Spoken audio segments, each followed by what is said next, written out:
오늘 신명기 9장이고요.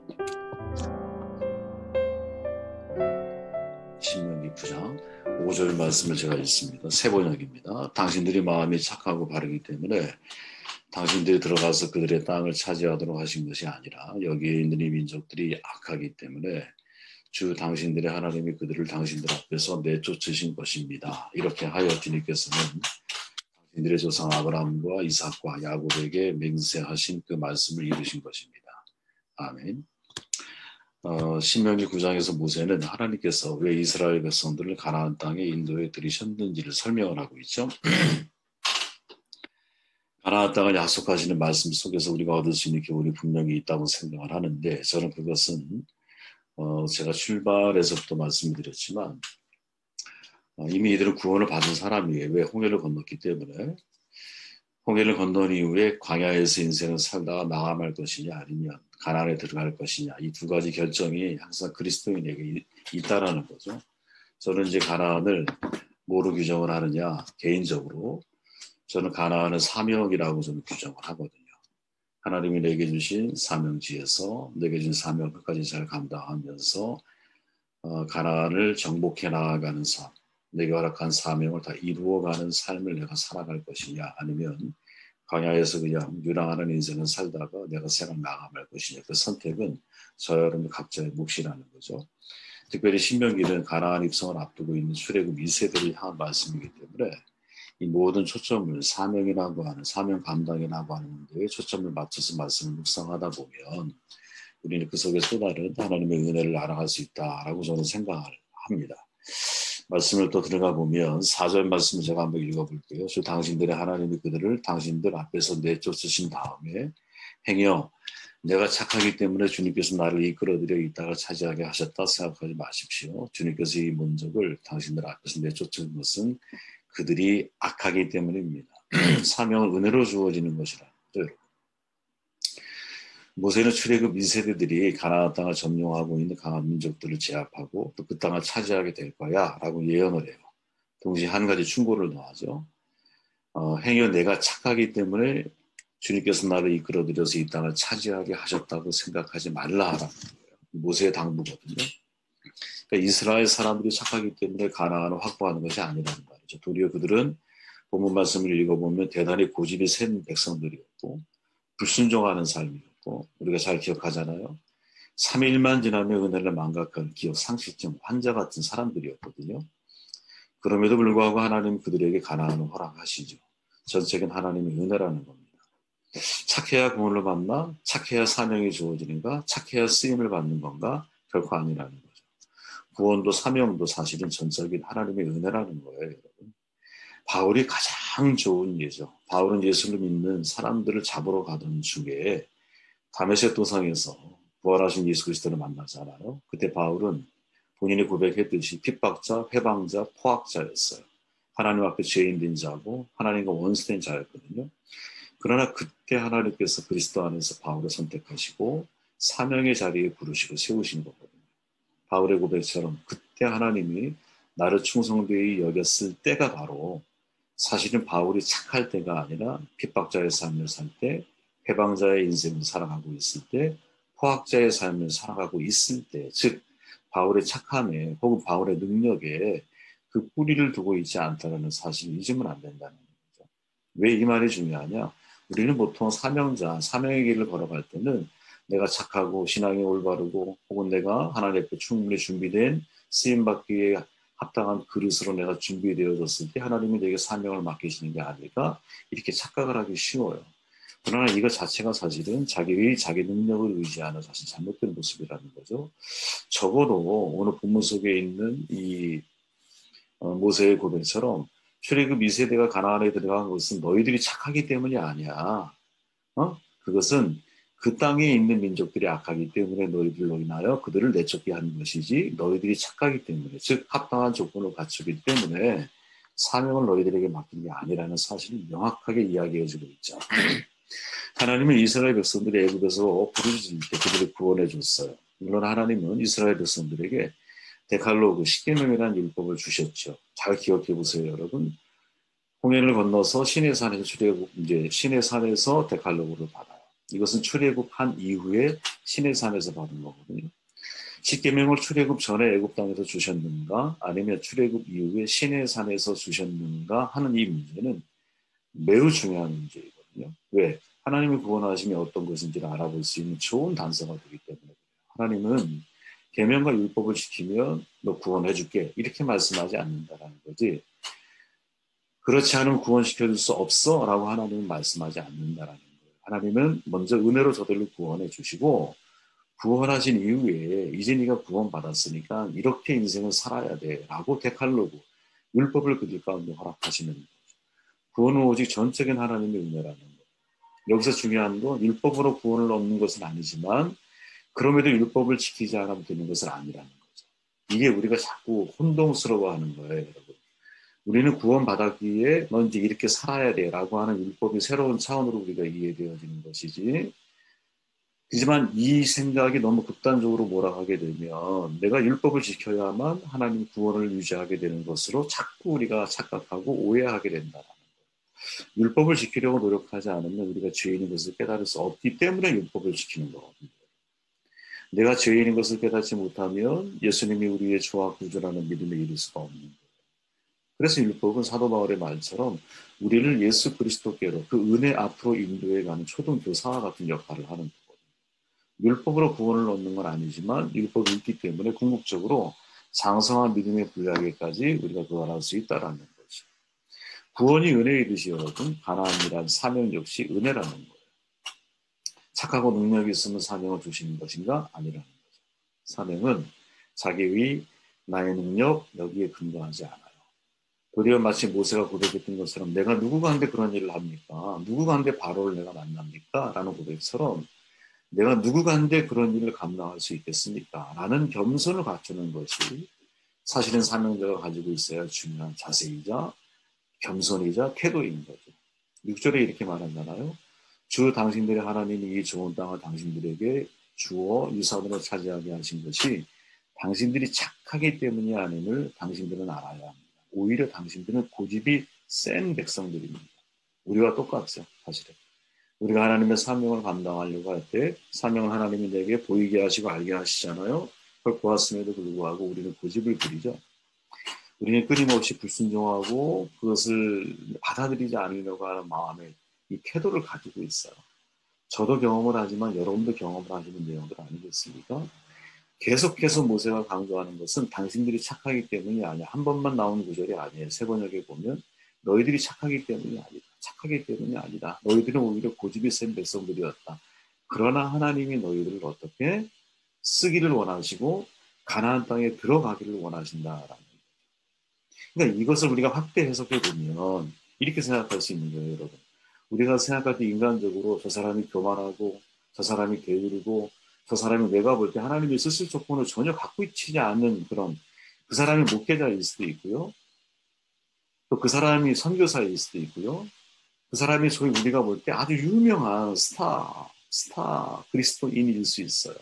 우리가 볼 때 여러분 저 사람을 쓸 수 있는 조건 알면 할수록 부족함이 더 많이 느껴지고 막 이런 사람들이 있잖아. 그죠? 하나님의 영광을 가리는 것 같고. 그런데 엄밀한 의미에서 우리가 생각해 보면 하나님의 자유이신 거죠. 그리고 그런 사람도 하나님이 쓰실 수 있다라는 사실. 어떻게 그를 설득하시고 연단을 통해서 변화시키셔서 하나님 앞에 쓰임받는 귀한 종으로 하나님이 만들어 가실 수 있다는 것. 여기에 마음이 열려 있는 사람이 되어야 한다는 것. 이걸 기억하셨으면 좋겠어요. 5절 말씀은 다시 제가 읽어보면 당신들이 마음이 착하고 바르기 때문에 당신들이 들어가서 그들의 땅을 차지하도록 하시는 것이 아니라 여기에 있는 이 민족들이 악하기 때문에 주 당신들의 하나님이 그들을 당신들 앞에서 내쫓으신 것입니다. 사명은 빚진 자 의식으로 감당하는 거라. 이스라엘이 착하고 바르기 때문에 가나안 땅을 차지하도록 하신 것이 아니거든요. 가나안 민족들이 악하기 때문에 하나님께서 이스라엘을 통해 내쫓으신 것이다. 이게 모세가 5절에서 하는 말이에요. 가나안을 사명으로 비유할 때 사명은 우리의 능력으로 감당하는 것이 아니에요. 하나님이 당신들 앞에 내쫓으셨다라는 모세의 증언처럼 하나님이 행하시는 거예요. 은혜로 가나안에 들어가고 은혜로 가나안을 정복하는 것이죠. 그렇게 사명이라는 것은 은혜의 빚진 자 의식을 가지고 감당하는 거예요. 여러분 요나서의 핵심은 우리는 니느웨의 회심이 요나서의 핵심이 아닌가라고 생각하기 쉬워요.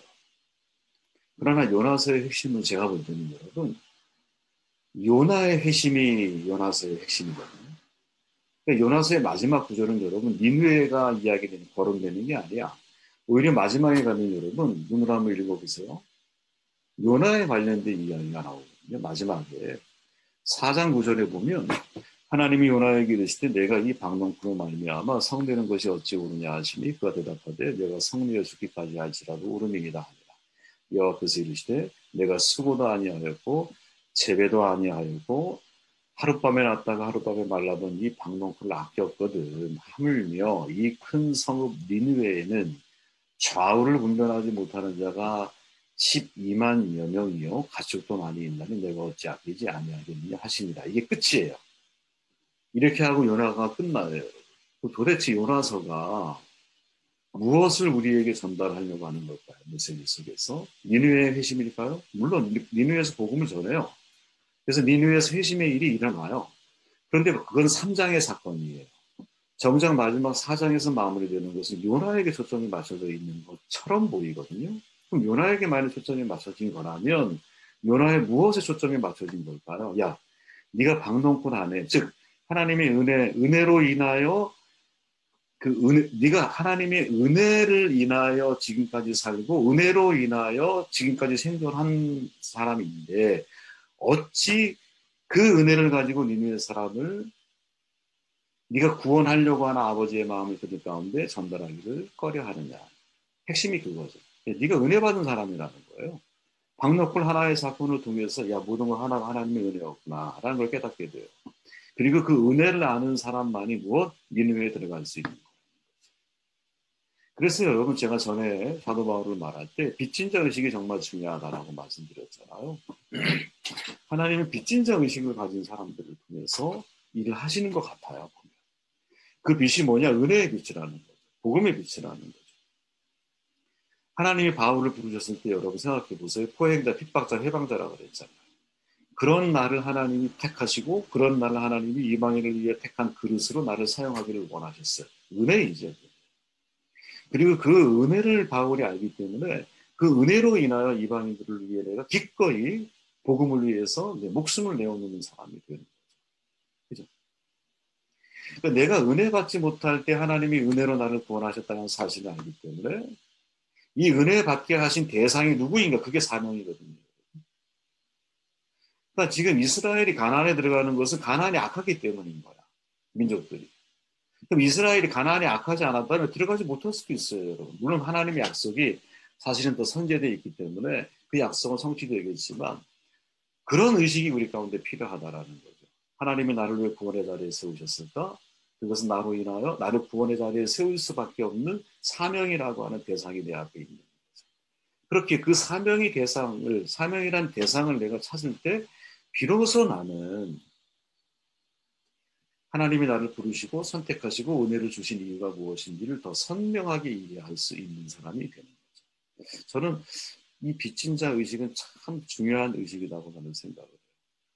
사도 바울이 이 김세현 교수가 이 빚진 자 의식을 이야기할 때 마무리를 그렇게 하잖아요. 그 빚진 자 사도 바울이 가지고 있는 빚진 자 의식의 핵심은 그 이방인이라는 존재가 없었다면, 그죠? 이방인이라는 사람이 없었다면 하나님이 나를 구원하지 않을 수도 있었다라고 생각을 했다라는 거예요, 사도 바울. 이런 마음을 가지고 우리에게 주어져 있는 사명을 바라볼 수 있다면 얼마나 그 사명을 감당하면서 많은 영혼들을 하나님 앞에 인도하는 사람이 될 수 있을까 생각을 한번 해보게 됩니다. 나머지 분을 읽어보시고요. 마지막 5절 말씀을 다시 제가 읽고 말씀을 전도합니다. 붉은 글씨만 제가 읽을게요. 주님께서는 당신들의 조상 아브라함과 이삭과 야곱에게 맹세하신 그 말씀을 이루신 것입니다. 사명은 말씀의 현재를 따르는 거라는 거죠. 이스라엘이 약속의 땅에 들어갈 수 있었던 또 다른 이유가 뭐냐? 이게 두 번째 이유죠. 그죠? 하나님께서 그들의 조상 아브라함과 이삭과 야곱에게 하신 맹세를 어떻게 지금 이루어 주신다라는 거죠. 하나님이 그들의 조상 아브라함과 이삭에게 그들의 후손이 막강한 나라가 돼서 가나안 땅을 상속받게 될 것을 약속하셨어요. 그죠? 세상 나라가 될 것이다. 우리가 신명기 5장 3절의 말씀 여러분 기억하십니까? 이 말씀을 우리가 신명기 5장 말씀을 나한테 담았는데 이 언약은 여호와께서 우리 조상들과 세우신 것이 아니요 오직 여기 살아있는 우리 곧 우리와 세우신 것이라. 출애굽 2세대가 시내산 언약에 동참한 사람들이 아니라 그랬잖아요. 그럼에도 모세는 뭐라고 말하느냐? 우리와 세운 것이다. 이때 우리는 누구예요? 출애굽 2세대예요. 근데 그 1세대와 세운 언약을 2세대인 사람들에게 우리와 세운 언약이라고 말하고 있어요. 이걸 제가 언약의 연대성 혹은 언약의 복수성이라고 표현을 했죠. 조상들과 세운 것이 출애굽 2세대뿐 아니라 이 2세대 이후의 사람들까지도 그 후손들까지도 계속적으로 연결이 돼요. 이건 언약의 영원성이다라고 제가 말씀을 드렸어요. 이 신명기 5장을 묵상하며 나누었던 내용이에요. 근데 여기 한 가지 더 추가할 게 있어요. 지금 그때 나누지 않았던 말씀인데 언약의 현재성이라는 거예요. 무슨 말이냐? 오늘 여기 살아있는 우리 모두가 다 현재를 강조하는 거예요. 이걸 신학적으로 언약의 현재성이라고 말해요. 모세는 언약의 현재성을요, 세 가지 단어로 표현을 하는 거예요. 첫째, 오늘. 틀림없이 여러분 언약은요, 과거에 주어진 거예요. 그죠? 아주 오래전에, 몇백 년 전에 주어진 거예요, 아브라함에게. 그런데 모세는 하나님이 오늘 언약을 주셨다라고 말씀을 해요. 하나님의 언약은 어제의 말씀이 아니라는 거예요. 왜? 그분은 살아계시기 때문에. 성경 말씀은 여러분, 어제의 과거의 이야기가 아니에요. 오늘 나에게 주신 하나님의 말씀인 거예요. 그래서 우리가 성경을 읽을 때 예수님께서 지금 이 시간에 우리에게 말씀하시는 것처럼 그 말씀을 들어야 되는 거죠. 2000년 전에 기록된 과거의 이야기가 아니라 지금 내 귀에 들려지는 말씀으로 들어야 한다는 거야. 이게 언약의 현재성이에요. 둘째 여기에요. 그죠? 모세가 말한 여기는 모압 편지거든요. 근데 시내산 언약은 어디예요? 40년 전에 모세가 언약을 받은 것은 시내산이었어. 장소가 다르고요. 연관성이 없어. 그런데 지금 여기 모압 평지에서 언약을 받은 거다라고 모세가 이야기를 하고 있어요. 그리고 마지막이 뭐예요? 살아있는 거라는 거예요. 살아있는 우리. 성경은 오늘 여기에 살아있는 우리에게 주신 말씀이라는 거죠. 여러분 이것을 잊으면 안 됩니다. 지금 우리가 나누고 있는 모든 말씀들, 지금 우리가 과거 예를 들어서 모세 시대에 이제 출애굽 2세대를 향해서 모세가 설교하는 내용들을 우리가 읽고 있잖아요. 근데 이 말씀이 출애굽 2세대를 향한 것인지 아니면 오늘 여기 살아있는 나를 향한 말씀인지를 내가 결정하는 것이 대단히 중요한 거예요. 만약에 이거를 여러분 과거의 하나의 소설책처럼 옛날 이야기라고 전설의 고향설 옛날 이야기라고 우리가 생각하고 말씀을 읽으면 나랑은 아무 해당 사항이 없습니다. 이 말씀이 지금 나를 향하신 살아있는 하나님의 말씀이고 하나님의 언약이 내가 언약이라는 믿음을 가지고 이 말씀을 듣기 시작할 때 이 말씀이 나에게서 영향력을 행사하기 시작합니다. 여러분 로고스와 레마라고 하는 말씀을 드린 적이 있잖아요. 제가 우리가 잘 알지만 레마는 나를 향한 말씀이다라고 보통 우리가 이해를 해요. 그죠? 성경에 객관적인 말씀들이 많아요. 그죠? 얼마나 많아? 66권이 가득하게 들어있어요. 근데 그 말씀 속에 나에게 의미 있고 내가 깨달아진 말씀을 우리는 보통 레마라고 이해를 해요. 근데 레마의 더 사실은 본질적이고 깊은 의미는 뭐냐면